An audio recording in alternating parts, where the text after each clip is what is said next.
fuerza es la unión, la fuerza es la unión. Ya pones un granito de arena, dale por Venezuela. Y donde en la unión está la fuerza, por eso te digo que la fuerza es la unión.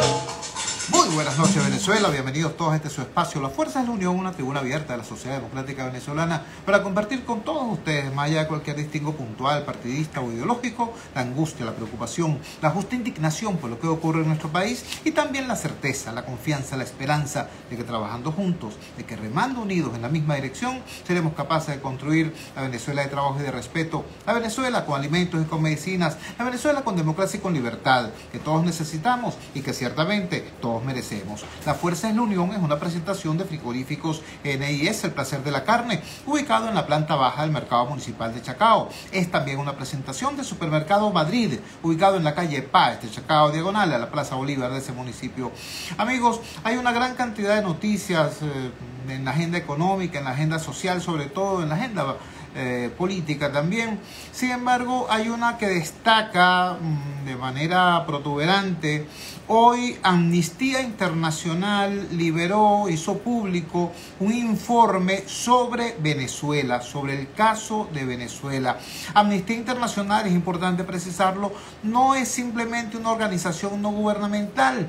Amnistía Internacional es un movimiento planetario del cual participan unos 10 millones de personas y que tiene como propósito fundamental trabajar por la libertad de los presos de conciencia, enfrentarse a la pena de muerte, evitar, denunciar, visibilizar los delitos de lesa humanidad.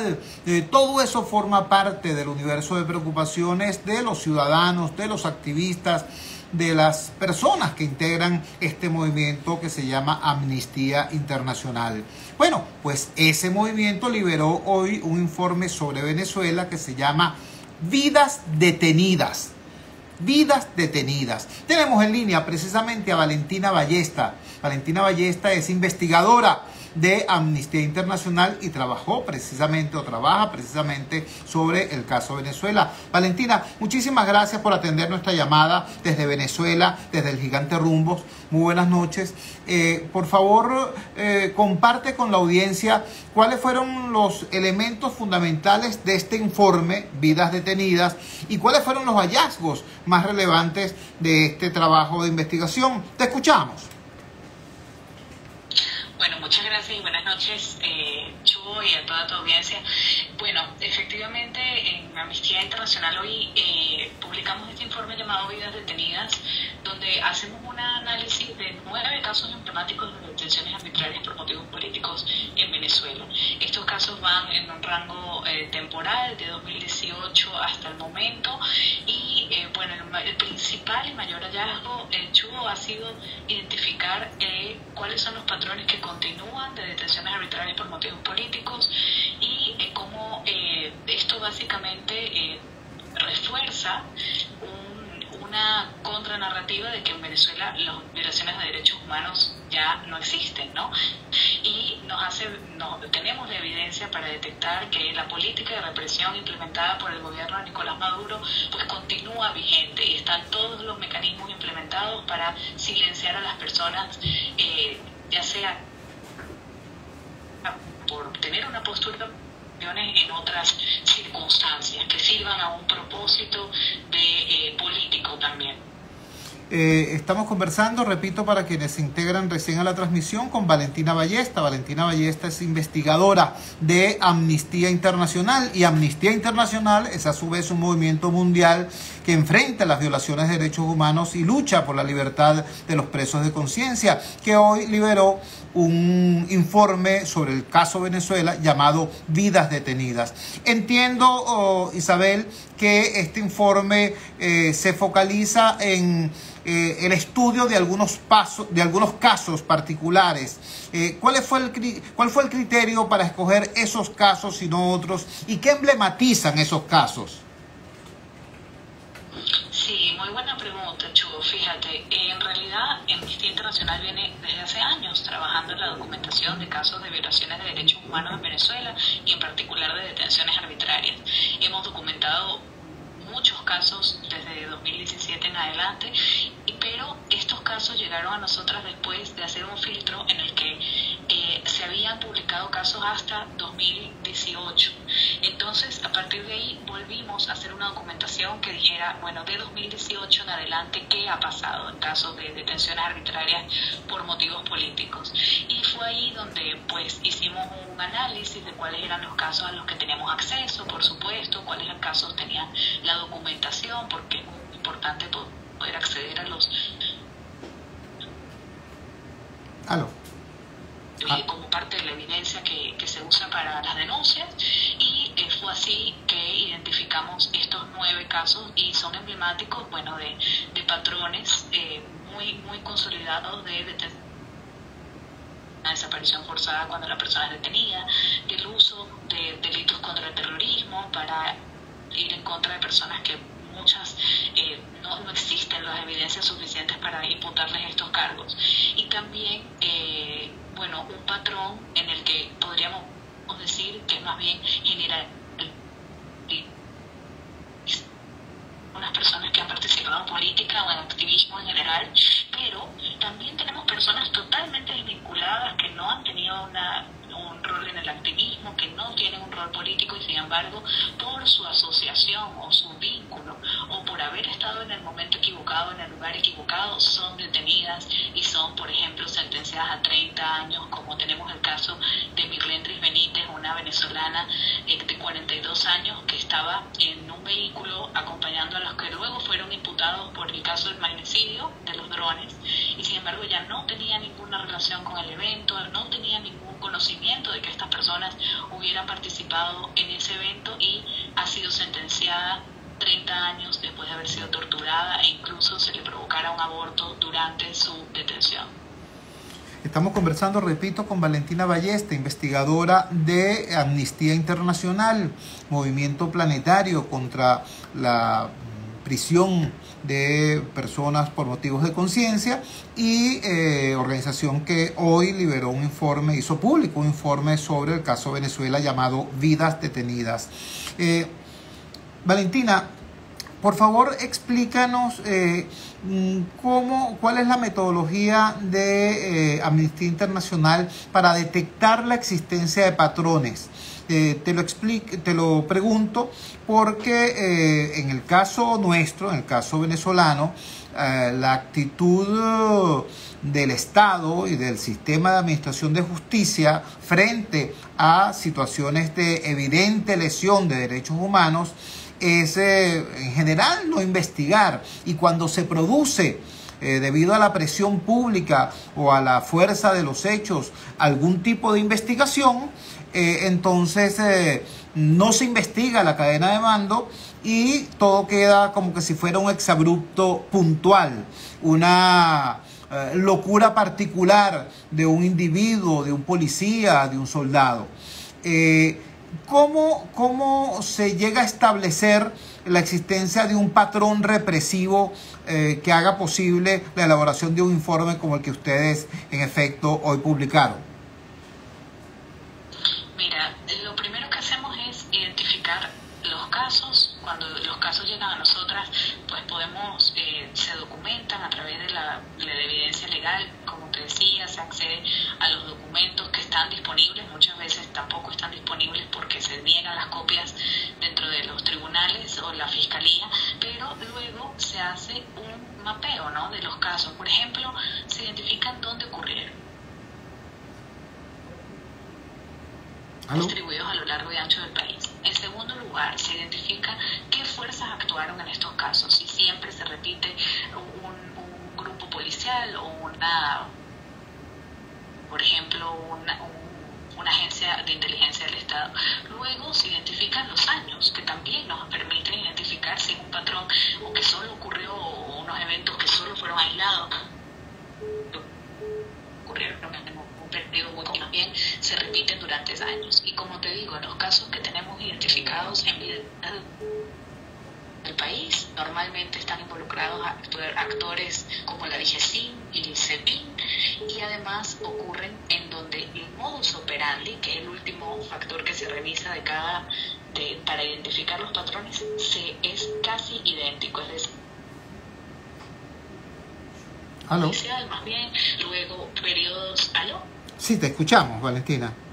Te escuchamos bien. Sí, que el modus operandi también se repite y también identifica un patrón donde primero la persona es detenida, es desaparecida en las primeras horas de su detención, luego es llevada a un tribunal en Caracas. Normalmente estos últimos casos han sido así, en un tribunal.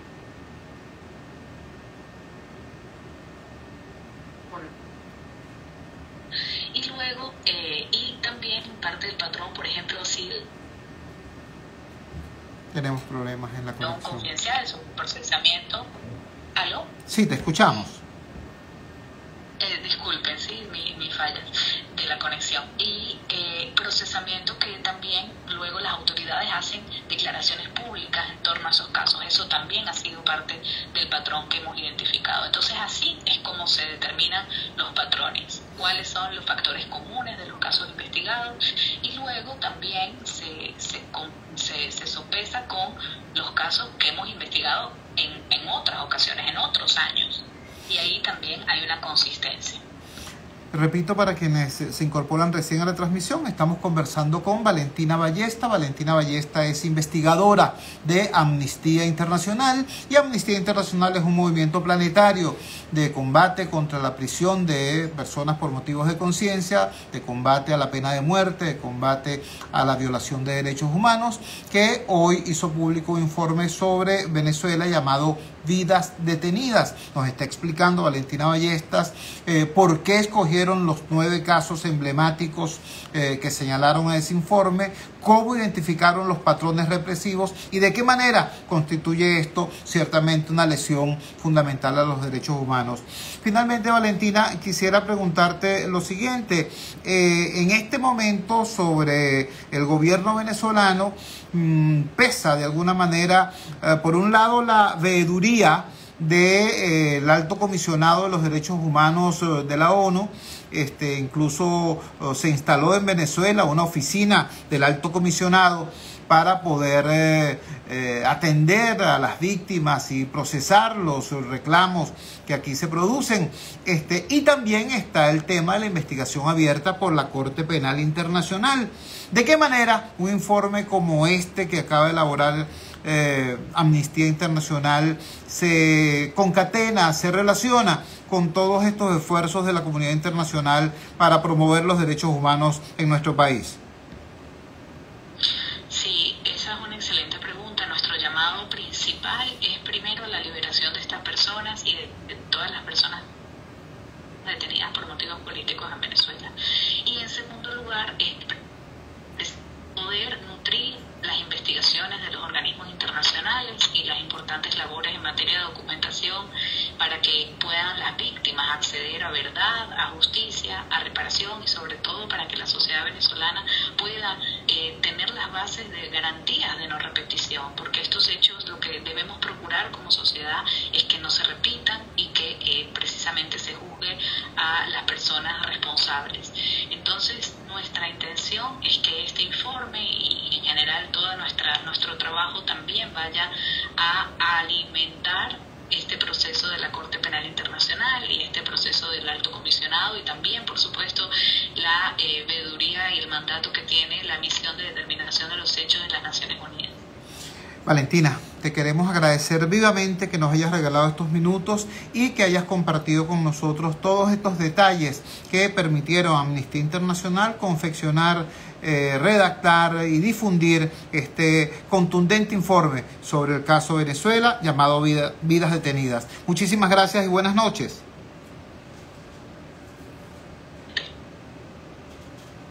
Se cayó la comunicación al final con Valentina Ballestas.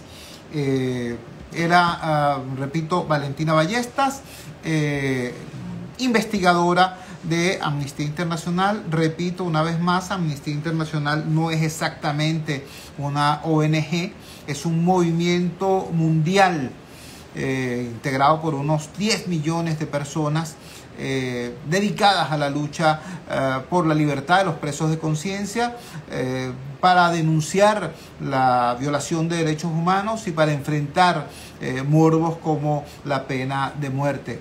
Eso es Amnistía Internacional, que hoy liberó el informe Vidas Detenidas. Pueden ubicarlo en las redes sociales, pueden ubicarlo en mi cuenta, en la red social Twitter, en la red social X, @Chotorrealba. Allí está un tweet que les lleva directamente a este informe de Amnistía Internacional.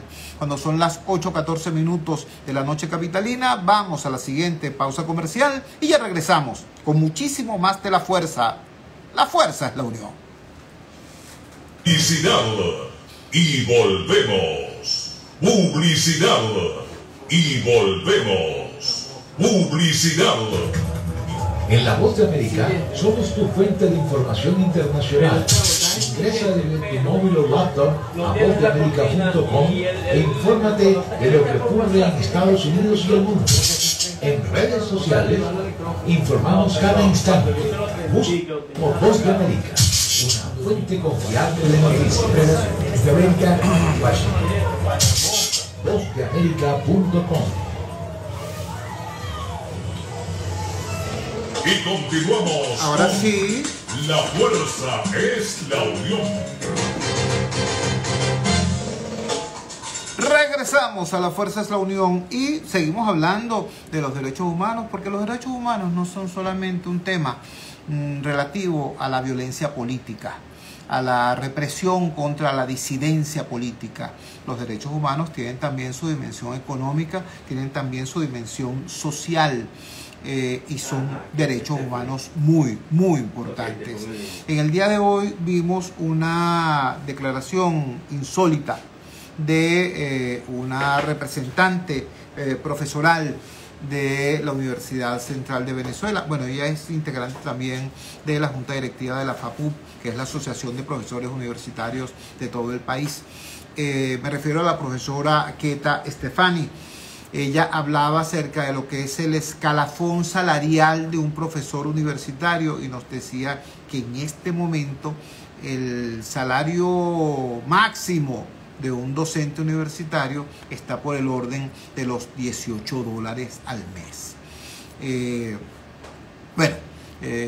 No es solamente una cifra, eso nos habla, por un lado, de lo que es el proceso de destrucción masiva de la clase media venezolana y por otro lado nos habla de la agresión brutal contra la educación en nuestro país y específicamente contra la educación superior. Tenemos en línea precisamente a Queta Stefani.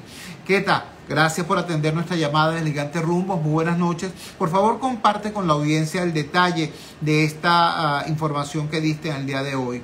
¿Cuál es el escalafón de salarios, de ingreso, porque ya salario no se le puede decir, que tiene un profesor universitario hoy en nuestra UCB, en nuestro país? Te escuchamos. Buenas noches, muchas gracias por la invitación. Efectivamente, el salario máximo, el escalafón máximo es el del profesor titular, la dedicación exclusiva, el profesor está ganando en la tabla, el salario de tabla es de $18 al mes. Y el del instructor, que es el menor escalafón de los profesores universitarios, es de $11 al mes. Eso es el resultado de haber amarrado el gobierno desde 2018 los salarios al salario mínimo. Es decir, el primer salario de la tabla del sector universitario es un salario mínimo, que es el salario del obrero 1. Y el salario mínimo, que en marzo, cuando se decretó, en marzo del año pasado, cuando fue el último decreto de salario mínimo, fue llevado a $30 al mes, ese era, digamos, el primer salario de la tabla de todos los universitarios del obrero 1. Hoy un titular gana la mitad de eso. ¿Por qué? Bueno, porque se ha negado el gobierno a ajustar los salarios y la inflación ha reducido el valor real de los salarios. Esa es una consecuencia de una política que niega la negociación colectiva. Es decir, el instructivo NAPE acabó con todo, primero en 2018 y luego en 2021 el instructivo NAPE acaba con las convenciones colectivas De hecho, la última convención colectiva que discute la Federación esta de Maletín para Gubernamental del Sector Universitario, conocida como FETUBE, establece en la parte del capítulo salarial, no discutieron salario, simplemente el salario lo pone el gobierno, pues el gobierno pone el primer salario en la tabla y entonces se hacen las interescadas a partir de ahí. Entonces, por supuesto, eso es un fenómeno que no nada más ocurre en el sector universitario, sino en todo el sector público, es decir, hay una política de destrucción del salario. ¿Qué fue lo que hizo en mayo el gobierno? Bueno, en mayo el gobierno no ajusta el salario, sino que decreta un aumento del bono de alimentación. Eso significa que está sustituyendo, y empiezan a hablar, que ya llevan también desde 2018 en eso, hablando de ingreso, en vez de salario, de ingreso mínimo vital. Entonces, ¿qué es lo que están haciendo? Están bonificando el salario, una forma de salario encubierto que no te incide en las vacaciones, que no te incide en las prestaciones, que no incide en nada, y que simplemente es un dinero que se da a capricho del gobierno, igual que los otros bonos que se dan por el sistema patrio. Entonces, es decir, los bonos otros no salariales que da el gobierno. Entonces estamos en presencia de una política de disimular el salario para que no genere, como te dije, las incidencias que debe generar el salario y los mismos ahorros de los trabajadores y la sustitución del salario por bonos no salariales que no tienen nada que ver con la relación laboral. Eso pasa en el sector universitario, eso está pasando en todo el sector público y en una política de exclusión del salario. Estamos conversando con Keta Stefani. La profesora Keta Stefani es representante ante la Junta, es integrante de la Junta Directiva Nacional de la Federación de Asociaciones de Profesores Universitarios de Venezuela, FAPUP, uno de los gremios más combativos. Keta, ciertamente esto que está ocurriendo en la educación superior, esto que está ocurriendo en la universidad pasa en todo el sector público, pero creo que es importante hacer una acotación. El profesorado universitario fue durante mucho tiempo en nuestro país, digamos, un sector emblemático de la clase media venezolana. Háblanos del impacto social y humano de esta política de desalarización. Yo conozco cercanamente el trabajo, el esfuerzo de algunos grupos de voluntarios que en la UCB específicamente buscan comida para llevarle comida a profesores universitarios que están prácticamente en la indigencia, que están en severo estado de desnutrición. Es decir, no estamos hablando de simplemente una discusión conceptual sobre lo que es salario o ingreso. Estamos hablando de un drama humano en un sector que, repito, era hasta hace poco emblema de la clase media venezolana. Háblanos de ese impacto, por favor. Bueno, es que lo que ocurre es que en el sector universitario, por supuesto, como nadie puede vivir de esos salarios, la gente digamos, se dedica al ejercicio libre de la profesión, pero eso tiene un límite. Es decir, a primer lugar hay un límite biológico. Los sectores entonces más débiles del profesorado son mientras más edad tienen, son los adultos mayores. Adultos mayores yo creo que ya somos los que estamos dando clase también, sino ya la gente que tiene más edad que nosotros, mucha más edad, que ya no puede trabajar. Porque lo que ha ocurrido es que la gente, bueno, uno mata tigres, como el ejercicio de la profesión es matar tigres, y se vive de eso.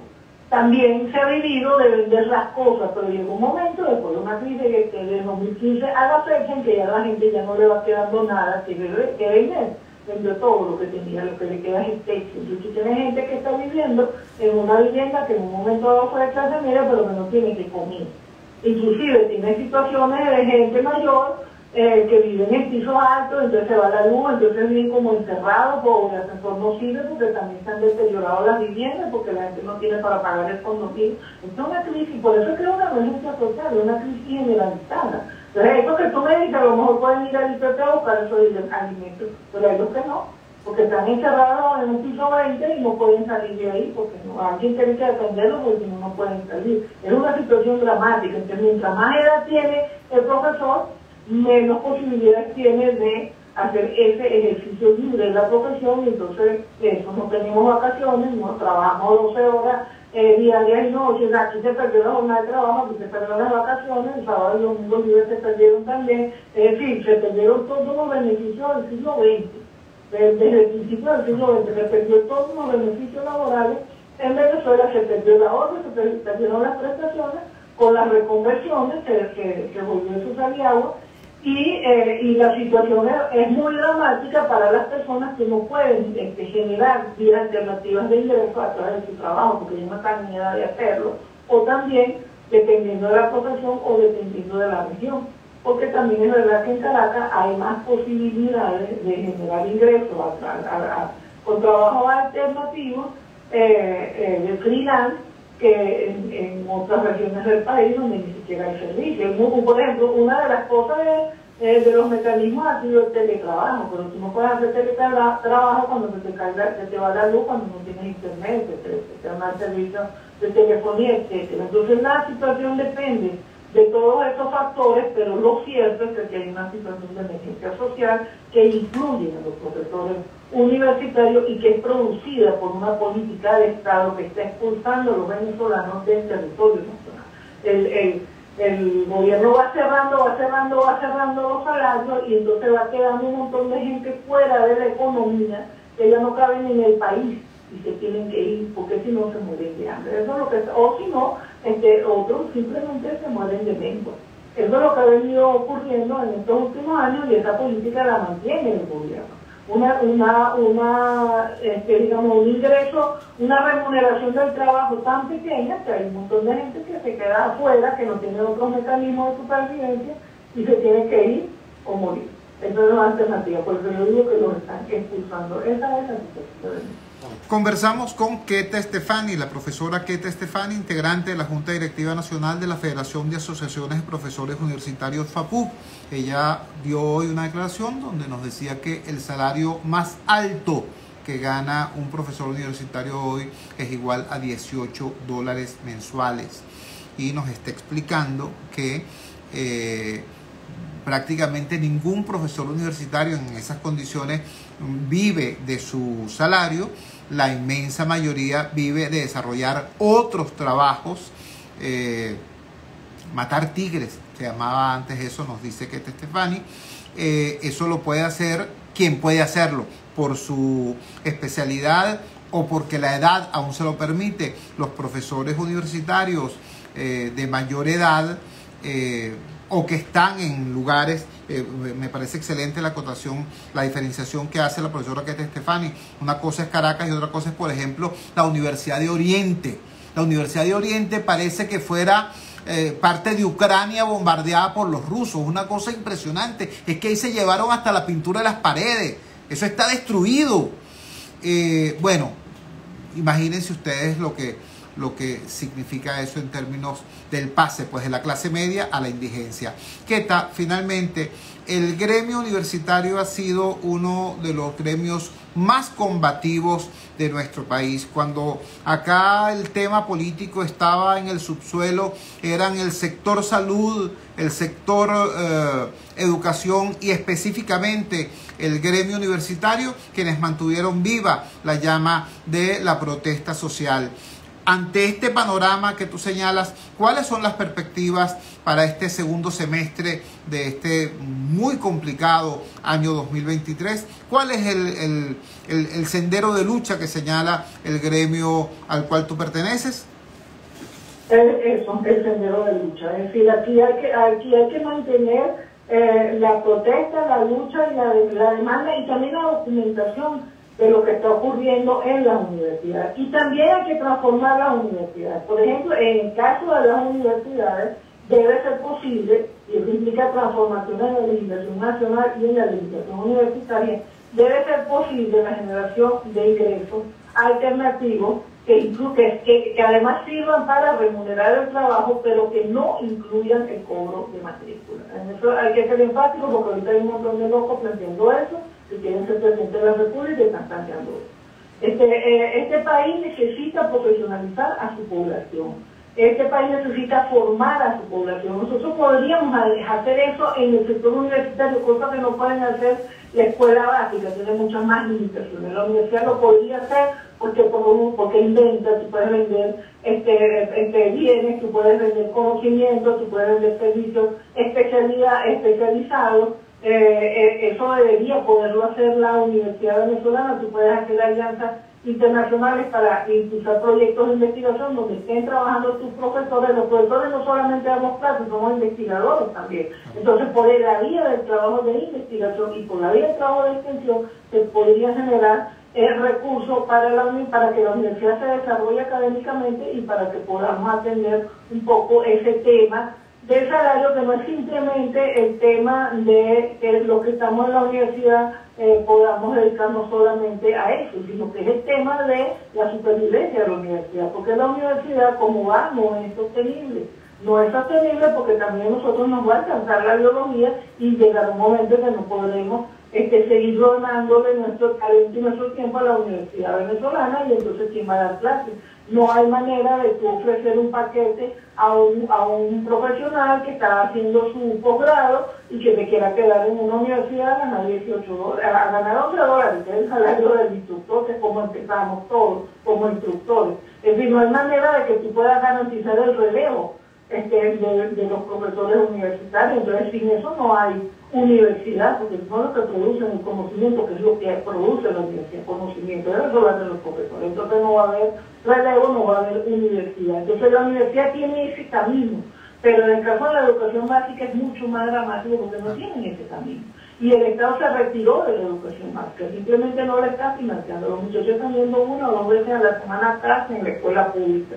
Los muchachos nuestros no están recibiendo la educación. Ya el gremio nuestro dijo que si no hay ajuste de salario no hay posibilidad de empezar las clases el próximo año. Y este año fueron unas clases muy accidentadas, como te digo, 2 días a la semana porque no hay salario. El Estado, los recursos para la educación se lo está comiendo alguien y no se le están dedicando a la educación. Y la sociedad nos parece muy preocupada por ese problema. Entonces, el panorama que se nos viene después de las vacaciones es muy complicado y necesariamente va a haber la protesta, pero además de la protesta tiene que haber renovación de liderazgo. En el caso del sector universitario, bueno, en todas partes, pero en el caso del sector universitario, incluyendo el gremio en el que yo estoy, incluyendo todas las distintas universidades, porque nosotros tenemos que impulsar un conjunto de cambios en la propia universidad y a la vez tenemos que mantener una lucha que le demande al Estado cumplir con lo que es su obligación, que es garantizar el derecho a la educación.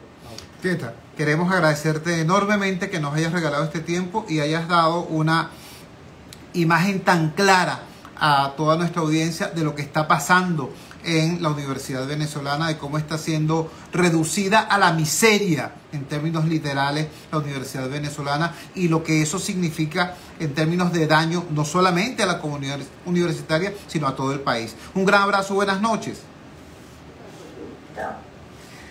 Era Keta Stefani, la profesora Keta Stefani, integrante de la Junta Directiva Nacional de la Federación de Asociaciones de Profesores Universitarios de Venezuela. ¿Escucharon bien entonces? No fue un malentendido. $18 es lo que gana el profesor universitario que más gana en la Universidad Venezolana.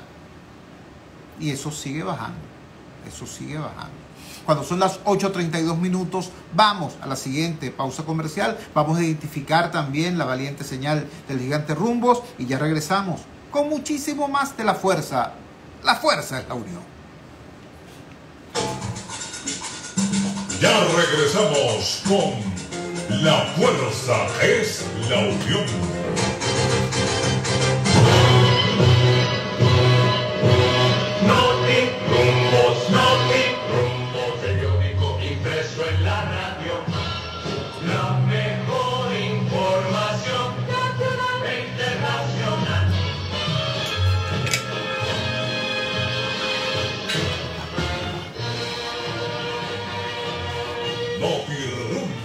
El periódico impreso en la radio, con transmisión en tiempo real, por Instagram, @Radio Rumbo 670 AM.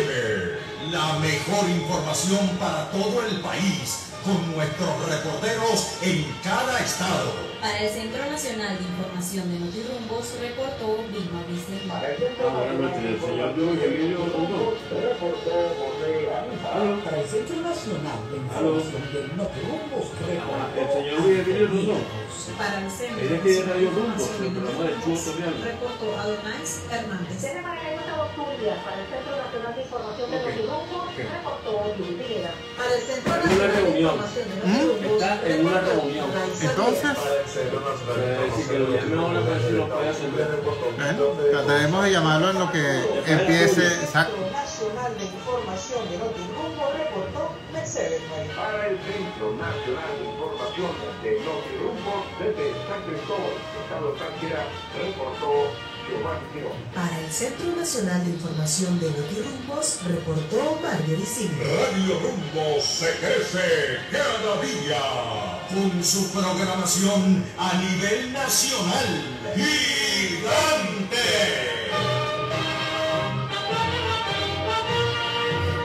Publicidad. Convierte tus fines de semana en unas largas vacaciones. Posada Mansión Georgette. Villas equipadas con cocina, nevera, aire acondicionado. Disfruta de nuestra hermosa piscina abierta a las 24 horas. Posada Mansión Georgette, en el Istmo Caribe de Bogotá de Chile, a solo 2 horas y media de Caracas. Te esperamos los 365 días del año. Reservaciones por los teléfonos 0414-303-2476 y 0414-131-3998. Síguenos, @ tu Posada Mansión Georgette. Atención, mucha atención. En Óptica Martínez y Bolívar, en la Roosevelt, frente al elevado y en el centro comercial Tropate, al 2, frente a Factory, se volvieron locos, porque ahora tenemos el 20% de descuento en todo. Llámate ya, 633-0819 y aprovecha esa locura que tiene para ti Óptica Martínez y Bolívar. Aprovecha que es por tiempo limitado y ahora tenemos consulta de oftalmología con previa cita y a precios solidarios. ¡Corre la voz! Gran inauguración Red Vital y Macro Charallave. Visita el nuevo concepto de tienda que combina salud y alimentos en un solo lugar. Te esperamos este sábado 2 de septiembre a las 8 de la mañana en la avenida Perimetral Charallave Ocumare, sector La Peña, Estado Miranda, donde encontrarás todo lo necesario para tu bienestar a precios jamás antes vistos. La hora, después de la hora y de la despedida. Se escucha, Se siente llega a todas partes. con una programación completa y de calidad. Es Radio Rumbo 670 AM. Gigante. Son las 8:37. Publicidad. Y volvemos. Ingresa desde tu móvil o laptop a vozdeamerica.com e infórmate de lo que ocurre en Estados Unidos y el mundo. La secretaria del Tesoro de Estados Unidos, Janet Yellen, asegura Rodríguez, Voz de América. En redes sociales informamos a cada instante. Desde la Casa Blanca reporta Jorge Agobián, de La Voz de América. Búscanos como Voz de América, una fuente confiable de noticias. El comunicador popular, Chuo Torrealba, en La Fuerza es la Unión. Regresamos a La Fuerza es la Unión y quiero compartir con ustedes una información que de alguna manera emblematiza lo que estuvimos conversando en el primer segmento del programa cuando entrevistamos a la investigadora de Amnistía Internacional, la señora Valentina Ballestas. Ella hablaba de un patrón de atropello, un patrón represivo y que habían identificado en las situaciones que habían terminado con la prisión de personas por motivos de conciencia. Este caso es un caso particularmente grave. Todos son graves, pero este caso es ciertamente llamativo porque aquí estamos hablando no solamente de la agresión contra un preso político, sino contra la familia de ese preso político, contra la madre de ese preso político. Comparto con ustedes la nota que Efecto Cocuyo publicó al respecto. El titular es el siguiente, con la firma de la colega Albani Andara Mesa. Yosida Vanegas fue judicializada y aún se desconoce su paradero, denuncia su abogado. Oye el texto. El abogado que lleva el caso de la detención y desaparición forzosa de Yosida Vanegas, el doctor Alberto Mamoine, reportó este 28 de agosto que la venezolana fue judicializada y que se le imputaron delitos contemplados en la Ley Orgánica contra la Delincuencia Organizada y Financiamiento del Terrorismo. Maimone recordó que interpuso un habeas corpus y una acción de amparo constitucional el domingo 20 de agosto. No obstante, el juez del Tribunal Primero de Control declaró improcedente el amparo. Además, autoridades no le permiten acceder al expediente de Vanegas ni informan sobre su paradero actual. Palabras más, palabras menos, lo mismo que decía Valentina Ballesta, la dificultad para acceder a la documentación. Agregó el abogado que a Yosida la presentaron ante el Tribunal Segundo de Control, acusada de asociación para delinquir y financiamiento del terrorismo, y que desconoce el nombre del defensor público que le asignaron en forma arbitraria. En el Ministerio Público le indicaron al abogado que el proceso judicial se llevó a cabo el 18 de agosto. Este lunes, familiares cumplen 12 días sin información sobre lo que le ha ocurrido a la mujer de 67 años de edad. Ya ella fue imputada, tuvo una audiencia de presentación por una solicitud de orden de aprehensión por necesidad de urgencia. Esa orden no pasa por el sistema de unidad y recepción de documentos. Esa orden la ejecutaron con un defensor que la asistió, pero no hubo mayor información, no hubo comunicación del Ministerio Público, dijo el abogado Mamoine a Efecto Cocuyo en conversación telefónica. Yosida Vanegas fue detenida el 15 de agosto mientras se trasladaba por La Pedrera, en la región andina de Venezuela. Es la madre del preso político Juan Carlos Monasterios, un sargento mayor de primera de la Guardia Nacional Bolivariana, condenado a 30 años de prisión por supuestos vínculos con el intento de magnicidio que sufrió Nicolás Maduro el 4 de agosto de 2018. Defensores de derechos humanos en Venezuela y organizaciones no gubernamentales han denunciado el caso de Yosida Vanegas desde la tercera semana de agosto. Exigen al Estado una respuesta, pero el gobierno de Nicolás Maduro guarda silencio al respecto. Nadie la ha visto, se desconoce dónde la tienen con certeza, no se sabe cuál es su estado de salud, si recibe sus medicinas, si la han maltratado física o psicológicamente, publicó el 25 de agosto Tamara Suju, activista y directora del Instituto Casla, en su cuenta en la red social X, antiguamente Twitter. El abogado Mamoine indicó que el proceso ha sido irregular y lleno de opacidad. Permanece en comunicación con Giovanna Monasterios, hija de Vanegas, quien solicita ver a su madre. Mañana vamos a decidir lo que es el tema técnico de defensa y de abordaje del caso, porque está entre los derechos fundamentales de la Constitución que ella tenga libertad de nombrar su defensa, que la defensa tenga acceso al expediente, comentó el abogado. La ONG Justicia y Proceso Venezuela aseguró que Vanegas permanece bajo la custodia de la Dirección General de Contrainteligencia de GECIN. ¿De qué estamos hablando? Estamos hablando de una dama venezolana de 67 años de edad. Casi 70 años de edad tiene Yosida Vanegas. Ella es madre de un preso político, de una persona que está señalada por un hecho vinculado al tema político, un presunto atentado. Está su hijo, sargento de la Guardia Nacional, está pagando una pena de 30 años de prisión y al parecer eso no basta, ¿no? Al parecer el largo brazo de la represión se ha llevado también a su señora madre. Ya esto es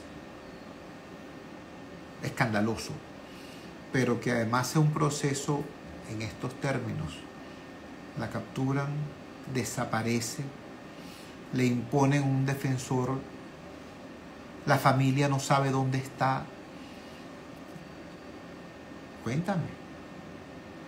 Yo quiero compartir esta preocupación con sobre todo los oyentes que sé que tengo, que son militantes de base del PSUV, simpatizantes de aquel proyecto político que hace 25 años o algo así planteara el presidente Hugo Chávez. ¿Ustedes recuerdan cuando hablaban de las violaciones de derechos humanos perpetradas por las horrendas y asquerosas dictaduras derechistas del Cono Sur? ¿Recuerdan? Ponían presos a las personas, les robaban los hijos, ¿sí? Les ponían presos a los padres para que se entregaran los hijos. Bueno, aquí ni siquiera es eso, ya tienen preso por 30 años al hijo y resulta que la madre desaparece. Ciertamente un horror, ciertamente un horror. Si la señora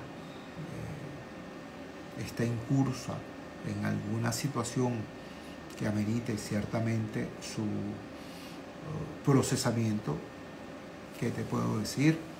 La Constitución establece como norma el juicio en libertad y solo excepcionalmente el juicio bajo custodia.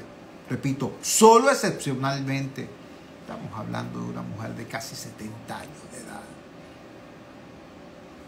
que ya tiene a su hijo pagando la pena máxima, 30 años. Cuando son las 8:45 minutos de la noche capitalina, vamos a la siguiente pausa comercial y ya regresamos con la recta final aquí en La Fuerza es la Unión. Y volvemos. Conéctate con la Voz de América desde tu móvil o tu laptop. Escribe vozdeamerica.com y entra a un mundo de información. Vozdeamerica.com. Somos tu fuente de información internacional. Vozdeamerica.com. Un mundo de información y una fuente confiable de noticias. De la Casa Blanca reporta Jorge Agobián, de la Voz de América. Andrea Rosales, Voz de América, Nueva York. José Manalete, Voz de América, Miami. Vozdeamerica.com. Y continuamos con La Fuerza es la Unión. Regresamos a La Fuerza es la Unión y es inevitable que cerremos el programa de hoy después que vimos el tema de los presos de conciencia, de los presos políticos en el contexto del informe que sobre Venezuela publicó hoy Amnistía Internacional. Luego hicimos foco sobre el caso de la señora Yosida Vanegas, una mujer de casi 70 años, no solo presa, sino presa y desaparecida en medio de un proceso que, según el abogado Alberto Maimónides, está lleno de irregularidades. Vimos también el impacto, la parte de los derechos económicos y sociales que está siendo violentada, porque la lesión a los derechos humanos no solamente es contra la disidencia política. Entonces hablamos con la profesora Keta Stefani a propósito de lo que está ocurriendo en la Universidad Venezolana, cómo el profesorado universitario, todo ese conglomerado humano que es el profesorado universitario, hizo un tránsito desgraciado de la clase media a la indigencia. De la clase media a la indigencia en un solo viaje, gracias a eso que algunos llaman la revolución. Bueno, pero no podemos dejar de hablar de lo que es el tema político. Vamos a tener que esperar porque no podemos hacer el programa. Queríamos hablar simplemente sobre lo que es la situación política, ¿no? La búsqueda de respuestas políticas a este tema, porque la lesión a los derechos humanos fundamentales, tanto los derechos políticos como los derechos económicos, como los derechos sociales, no tienen respuesta si no hay cambio político. ¿Qué está ocurriendo en materia de quienes están buscando el cambio político? Bueno, hay movimiento. Hay que decirlo, el movimiento. Por un lado, la señora María Corina Machado sigue punteando en las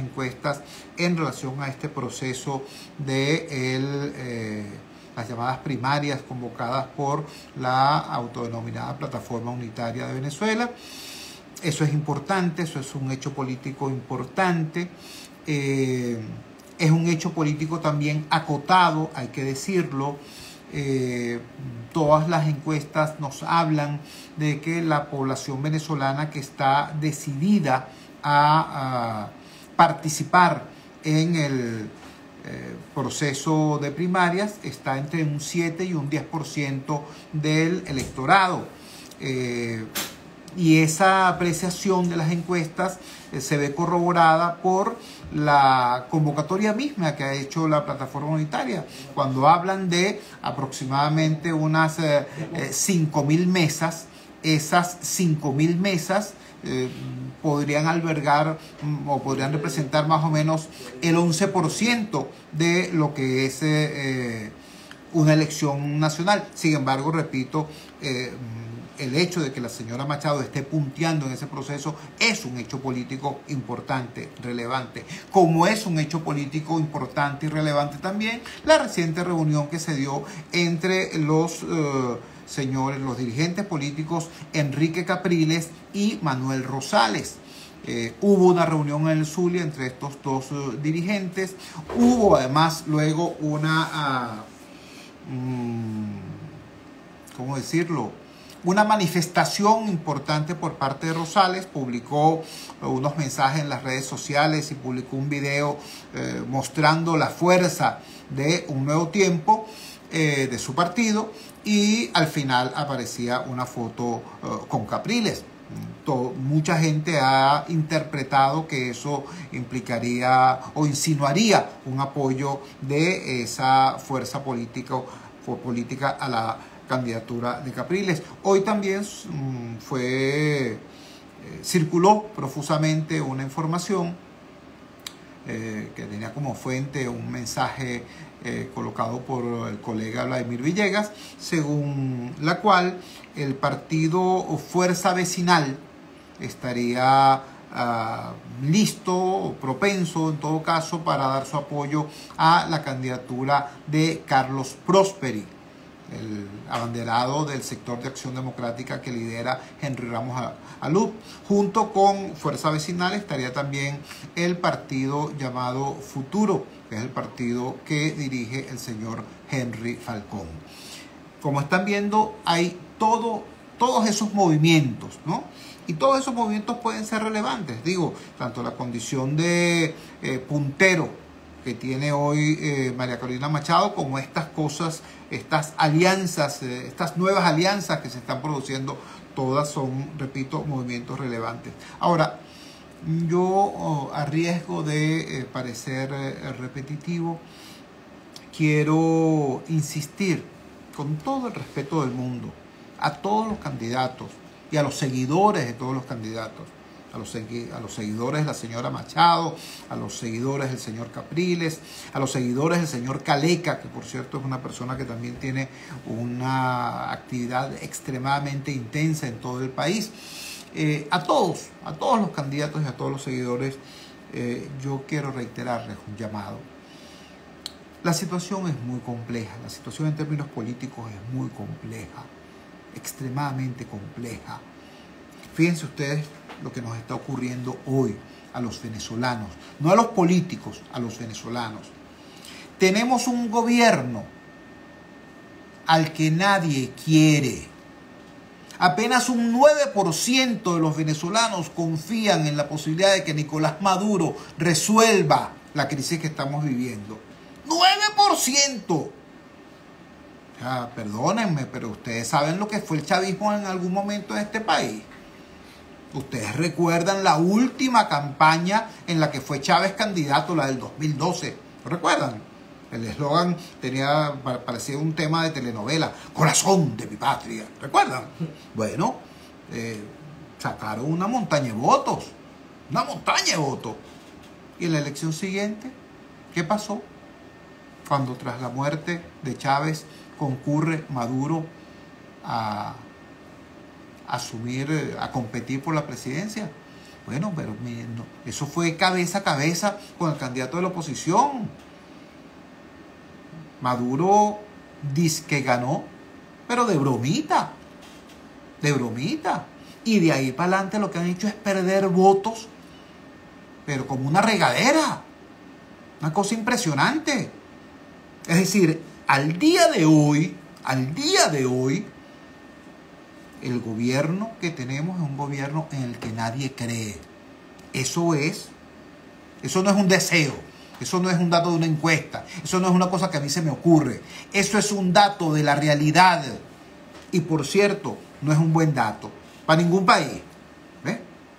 Sobre todo porque también hay que decir lo siguiente. Tenemos un gobierno en el que nadie cree, pero tenemos también una oposición político-partidista en la que casi nadie confía. ¿Entiendes? Todo el mundo quiere cambio, pero tú le dices, ay, ¿tú crees que hay que votar entonces por María Corina? O por Capriles, o por Rosales.